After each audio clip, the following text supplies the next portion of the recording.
Bismillahirrahmanirrahim. Assalamualaikum warahmatullahi wabarakatuh.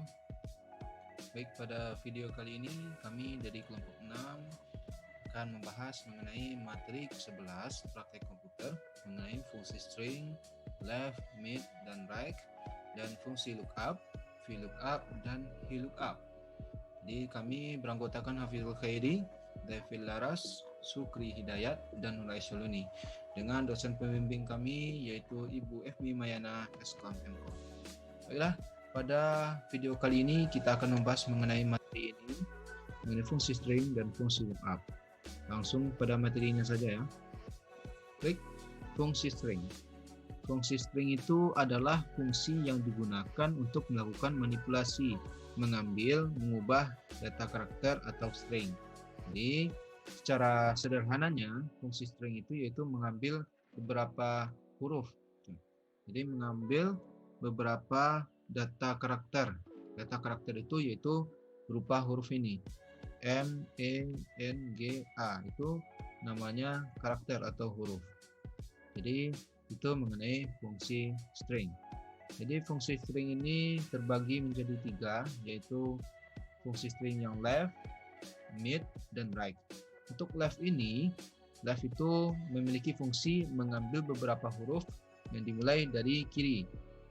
Jadi misalkan kita ingin mengambil huruf dari satu teks dari kiri, jadi kita ambil misalkan 3. Jadi 1, 2, 3. Ini contohnya 1, 2, 3. Maka kita akan mendapatkan huruf L, E, dan F dengan menggunakan rumus left ini. Lalu cara memasukkan rumusnya bagaimana? Caranya yaitu dengan mengetik sama dengan, lalu kita mengetik left, lalu kita buka kurung, lalu kita klik teks di sel pertama kita, lalu titik koma, dan masukkan jumlah karakter yang kita inginkan. Misalkan kita ingin mengambil karakternya 3 huruf dari kiri, misalkan. Jadi kita bikin angka 3, nah lalu kita tutup kurung. Itu untuk fungsi string left. Sedangkan mid itu yaitu fungsinya mengambil beberapa huruf dari tengah. Jadi mengambil beberapa huruf dari tengah. Jadi misalkan kita ingin mengambil huruf, contohnya seperti ini, jumlah karakter. Jumlah karakter ini kita ingin hurufnya itu kita ambil dimulai dari huruf H. Jadi kita mulai 1, 2, 3, 4, 5. Jadi dimulai dari angka 5. Jadi nanti kita bikin pada karakter ke ini angka 5, lalu titik koma, lalu masukkan jumlah karakter yang inginkan. Misalkan setelah ini kita ingin 3 huruf. Nah, jadi 1, 2, 3. Maka akan tertulis huruf H, spasi, dan K. Karena spasi itu termasuk pada satu karakter. Dihitung satu karakter. Jadi itu untuk mid ya. Jadi mid itu sama dengan rumusnya, lalu mid, lalu buka kurung, lalu klik teks di sel pertama, lalu titik koma, lalu karakter keberapa yang kita inginkan kita mulainya. Nah, lalu titik koma, lalu kita masukkan jumlah karakter yang kita inginkan setelah itu. Baik, itu untuk mid. Sedangkan untuk right, yaitu fungsinya mengambil beberapa huruf yang dimulai dari kanan. Jadi berbeda dengan left tadi, kalau left tadi dimulai dari kiri, sedangkan right ini dimulai dari kanan. Beberapa huruf dimulai dari kanan. Oke, untuk right ini rumusnya itu yaitu sama dengan, lalu kita masukkan kata-kata right, lalu kita buka kurung, lalu kita klik teks di sel pertama kita, lalu titik koma, lalu masukkan jumlah karakter yang kita inginkan. Misalkan kita inginnya beberapa karakter, misalkan 5 karakter dimulai dari kanan, maka kita tulis angka 5. Baik, itu untuk segi pengenalannya. Langsung saja kita masuk ke contohnya. Dulu di sini sudah saya siapkan contoh-contohnya ya. Contoh-contohnya kita hapus terlebih dahulu. Baik, untuk yang pertama di tabel ini telah ada nama-nama mahasiswa IAIN Bukit Tinggi. Jadi ada 4 orang. Jadi kita mulai dari left dulu. Bagaimana cara memasukkan rumusnya? Perhatikan baik-baik. Jadi yang pertama, untuk left, rumusnya kita masukkan sama dengan, lalu kita ketik left, lalu buka kurung, Jadi nanti kita mengetik left-nya itu boleh dengan huruf besar ataupun huruf kecil. Nah, kalau misalkan bisa huruf besar, maka huruf besar kita biasakan agar nantinya kita terbiasa dengan menggunakan huruf-huruf besar pada rumus. Jadi kita cobakan huruf besar ya. Left. Lalu kita buka kurung, lalu kita klik di sini telah ada ya. Untuk caranya yaitu kita klik left, ketik left, lalu kita masukkan teksnya yang mana gitu. Kita masukkan teksnya ini. Lalu kita titik kurung sesuai perintah ini, titik kurung. Lalu kita masukkan berapa huruf yang kita inginkan dimulai dari sebelah kiri, contohnya 5. Lalu kita tutup kurungnya. Oke.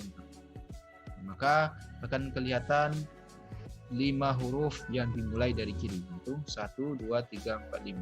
Oke. Itu untuk yang left. Kita cobakan lagi ya, sekali lagi untuk yang tabel yang kedua. Kita buka rumusnya sama dengan, setiap kita ingin membuka rumus, memulai rumus, kita menggunakan sama dengan. Oke, untuk left ini kita mulai sama dengan, lalu kita masukkan rumusnya left, lalu kita buka kurung, lalu di sini kembali kita lihat ya, ada disuruh memilih teks. Jadi kita pilih teks yang di sini. Kita pilih teks ini, lalu titik koma, lalu kita pilih ingin hurufnya berapa huruf atau berapa karakter setelah ini, bukan 7. Lalu kita tutup kurung. Oke. Jadi sini 1, 2, 3, 4, 5, 6. Kenapa di sini cuma 6? Karena sebagaimana saya katakan tadi, bahwasanya untuk spasi dihitung 1 karakter. Jadi untuk karakter itu bukan cuma huruf, akan tetapi spasi juga termasuk pada bagian karakter. Baik, itu untuk yang left, mungkin rekan-rekan semua sudah paham.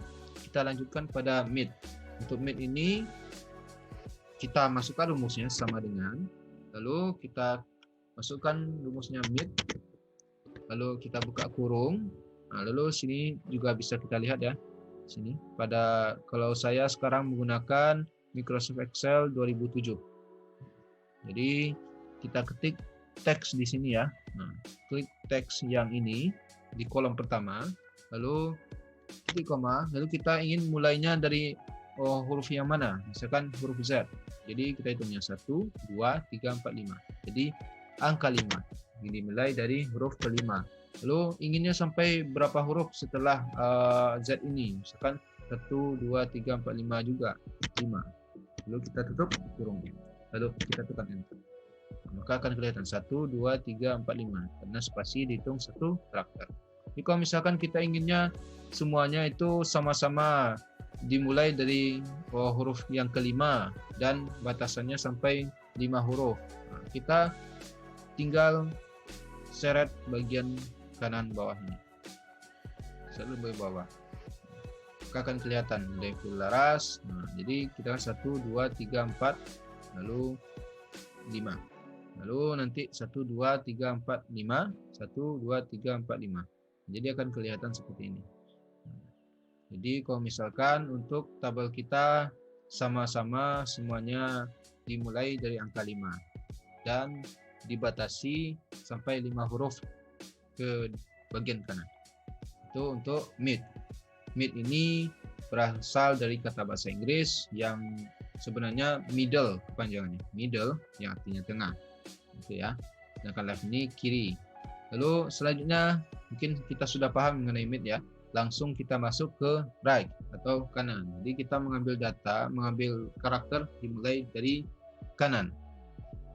Kita masukkan rumusnya sama dengan, lalu kita masukkan rumus right, lalu kita buka kurung, lalu kita ketik teks di tab kita yang utama, lalu kita tekan titik koma, lalu kita ingin berapa huruf dimulai dari kanan, misalkan 8 huruf, lalu kita tutup kurung, lalu kita tekan enter. Jadi kita hitung ya, 1, 2, 3, 4, 5, 6, 7, 8. Maka akan ada 8 huruf yang kita dapatkan. Kalau misalkan kita inginnya 10 huruf yang kita dapatkan dari kanan, ya, kita sama dengan lalu right, lalu kita buka kurung, lalu kita ketik teks kita, lalu titik koma, lalu kita bikin angka 10, tutup kurung.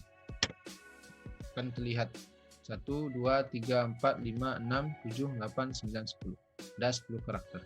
Jadi seperti itu mengenai fungsi string yang left, mid, dan right. Baik, kita langsung saja masuk ke VLOOKUP dan HLOOKUP. Jadi sebelum kita memasuki VLOOKUP dan HLOOKUP, kita harus mengetahui apa sih pengertian dari lookup. Apa sih pengertian dari lookup ini? Lookup itu berasal dari kata look yang artinya melihat atau mencari. Dengan menggunakan fungsi lookup, kita bisa mencari data berdasarkan kata kunci dari rang yang kita tentukan. Dan juga untuk kita sebagai pengelola bisnis akan mempermudah kita untuk mengatur berapa penjualan kita per harinya. Jadi seperti ini, data penjualan MBS Store 11 Januari 1990. Ini sudah beberapa tahun yang lalu ya. Jadi kita ingin memasukkan data kita, tidak perlu mengcopy paste, tidak perlu mengganti-ganti. Jadi kita main simpelnya saja. Karena di Microsoft Excel kita telah dipermudah, kita diberi kemudahan agar dapat mengolah data itu secara lebih simpel, nggak perlu ribet-ribet, auto ribet, nggak perlu. Baik, kita hapus terlebih dahulu. Oke, di sini ada tabel bantu kita. Jadi gunanya untuk membantu kita untuk mengisi di bagian tabel utama kita. Jadi kita terlebih dahulu masuk ke pembagiannya. Lookup ini dibagi menjadi dua, yaitu VLOOKUP, yaitu mengambil fungsi mengambil data dari suatu sampel data secara vertikal. Fungsi yang mengambil data dari suatu sampel secara vertikal. Jadi kita mengambil data itu secara vertikal dari atas ke bawah. Jadi misalkan kita gunanya VLOOKUP ini, misalkan kita cuma tahu mereknya saja, misalkan tripod mini, tapi kita lupa harganya berapa, brandnya apa. Jadi kita tidak perlu mencari-cari, membuka-buka file-file ini, kita tinggal mengetik di bagian sini dengan menggunakan rumus VLOOKUP ini. Ayo kita cobakan langsung ya. Untuk rumus VLOOKUP ini silahkan dilihat ya. Kita ketik sama dengan. Setelah kita sama dengan, lalu kita masukkan rumusnya VLOOKUP. Lalu kita buka kurung. Lalu di sini juga bisa kita lihat kata kuncinya ya. Lookup value. Jadi kita ingin memasukkan yang mana kata kunci utamanya kita. Jadi kita pilih ke tabel yang pertama kita, lalu kita ketik titik koma, lalu tabel array. Jadi kita blok tabel yang kita miliki ini, kecuali yang bagian kode nama barang dan harga ini dan brand ini tidak dimasukkan. Oke, setelah itu jangan kita titik koma terlebih dahulu, kita kunci dulu dengan menggunakan tombol F4.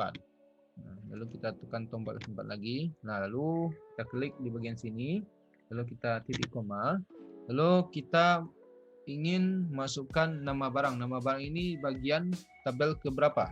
Ini 1, 2. Jadi tabel yang kedua, maka kita ketik 2. Lalu titik koma, lalu kita bikin false dan tutup kurung. Lalu kita tekan enter. Jadi di sini telah terlihat untuk kode AIE di sini yaitu tripod 1,2 meter new, harga 69.000 nantinya.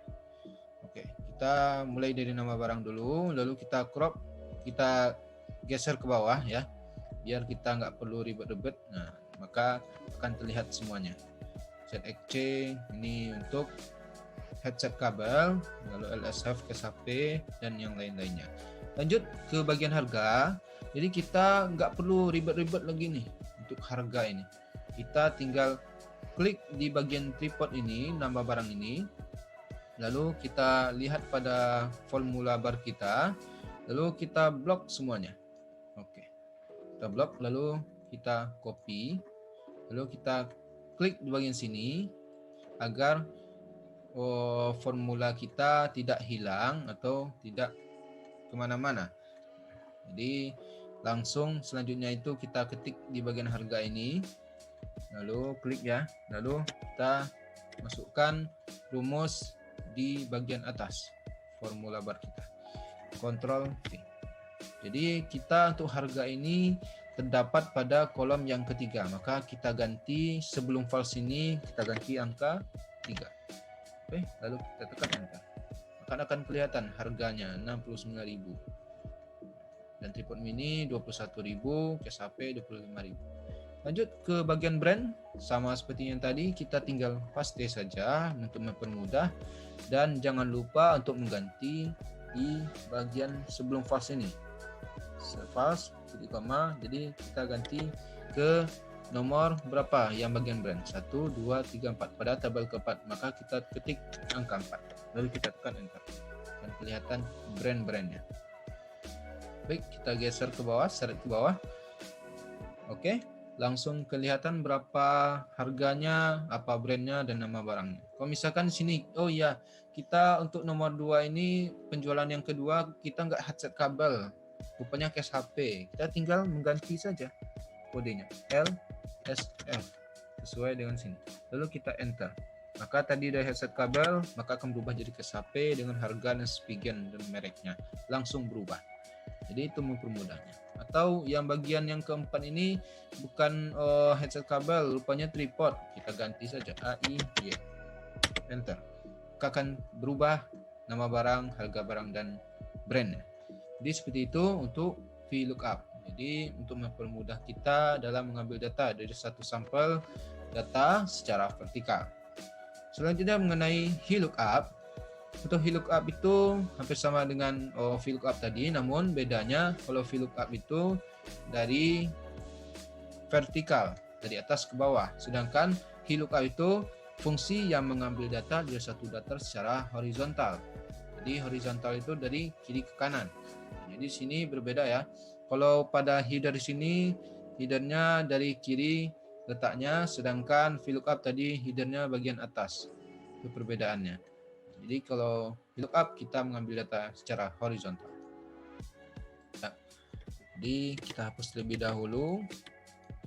Jadi di sini sudah saya cobakan tadi ya untuk persiapannya. Jadi untuk VLOOKUP dan HLOOKUP ini sangat membantu kita bagi para pebisnis yang ingin memasukkan data setiap harinya. Jadi apa saja penjualan setiap harinya, dan berapa buah dan berapa harganya, sehingga kita bisa dipermudah dengan adanya VLOOKUP dan VLOOKUP ini yang ada pada Microsoft Excel. Baik, langsung saja kita contohkan ya bagaimana cara memasukkan rumusnya. Perhatikan baik-baik. Yang pertama kita masukkan sama dengan, seperti biasa sama dengan, lalu kita ketik VLOOKUP, kita buka kurung. Lalu lihat di sini kata kuncinya. Kalau misalkan kita lupa, tinggal kita lihat bagian bawahnya. Lookup value. Lalu kita ketik di bagian sini, tabel utama kita. Yang pertama, kiri atas. Oke, lalu titik koma, lalu kita tabel array. Kita blok tabel selain dari kode, nama barang, dan brand ini. Jadi kita blok yang di sini. Oke, sampai spigen. Oke, lalu kita lock atau kita kunci dengan klik di bagian sini, lalu tekan F4, klik bagian sini, tekan F4, lalu titik koma, lalu kita masukkan row index number. Jadi pada kolom keberapakah nama barang ini? Nah, ini bukan kolom ya, kita baris lagi ya. Kita pada baris keberapa nama barang ini, yaitu baris ke 1, 2. Berarti kita masukkan angka 2, titik koma, lalu kita ketik false, tutup kurung, lalu kita tekan enter, maka akan kelihatan ya nama barangnya. Lalu kita blok ke bawah agar kelihatan semuanya. Oke, kabel, tripod mini, case HP, tripod mini, tripod mini. Oke, lanjut ke bagian harga. Seperti tadi kita nggak perlu ribet-ribet, kita kembali ke formula bar kita. Kita klik bagian sini, lalu kita klik formula bar kita blok, lalu kita copy. Jangan lupa untuk mengklik di bagian sini terlebih dahulu agar tidak terblok lagi. Oke, lalu kita pilih lanjut ke harga, kita ketik, kita klik, lalu kita masukkan rumus Ctrl V. Oke, untuk harga kita terdapat pada baris ketiga, maka kita ganti ini pada angka 3. Oke, enter. Jadi akan kelihatan berapa harganya. Langsung kelihatan berapa harganya. Oke, untuk selanjutnya untuk brandnya, kita tekan saja langsung ke bagian formula bar kita, klik di bagian sini, lalu masuk ke formula bar, ke Ctrl V. Dan jangan lupa untuk mengganti bagian sini, yang bagian row index number-nya ke angka 4. Karena di sini 1, 2, 3, 4. Brand tetap pada baris keempat. Oke. Enter. Lalu kita seret ke bawah, maka akan kelihatan apa brandnya, berapa harganya, dan apa nama barangnya, dan kodenya. Kalau misalkan kita bagian ketiga ini bukan tripod mini nih, kita inginnya handset kabel, jadi kita ganti aja ZXC, enter. Jadi dari tripod mini jadi handset kabel. Jadi seperti itu untuk VLOOKUP. Jadi untuk semua Microsoft Excel ini rumus-rumusnya, formula-formulanya itu sangat mudah, tergantung kita saja untuk memahaminya. Jadi ibaratnya ilmu pada Microsoft Excel ini ilmu yang pasti seperti matematik. Jadi kita harus mengerti rumus-rumusnya. Jangan sampai kita salah paham dan gagal paham hingga nanti akan terjadi syntax error atau error nanti ketika kita memasukkan rumus. Jadi jangan lupa untuk memperlihatkan ini, membaca dan memperhatikan baik-baik bagaimana teknik-tekniknya. Mungkin itu saja, sekian dari saya Hafizul Khairi dan juga rekan saya David Laras, Sukri Hidayat dan Noy Syahrini. Semoga video ini bermanfaat dan jangan lupa untuk klik like dan subscribe jika ini sangat membantu bagi rekan-rekan semua. Kalau misalkan ada yang ingin ditanyakan, silakan tanya di kolom komentar. Dan terima kasih pada Bu Fmi Mayana dengan atas fasilitas dari Bu Fmi Mayana, kami bisa membuat video yang berguna bagi seluruh masyarakat yang ada di Indonesia. Mungkin itu saja. Terima kasih. Wassalamualaikum warahmatullahi wabarakatuh.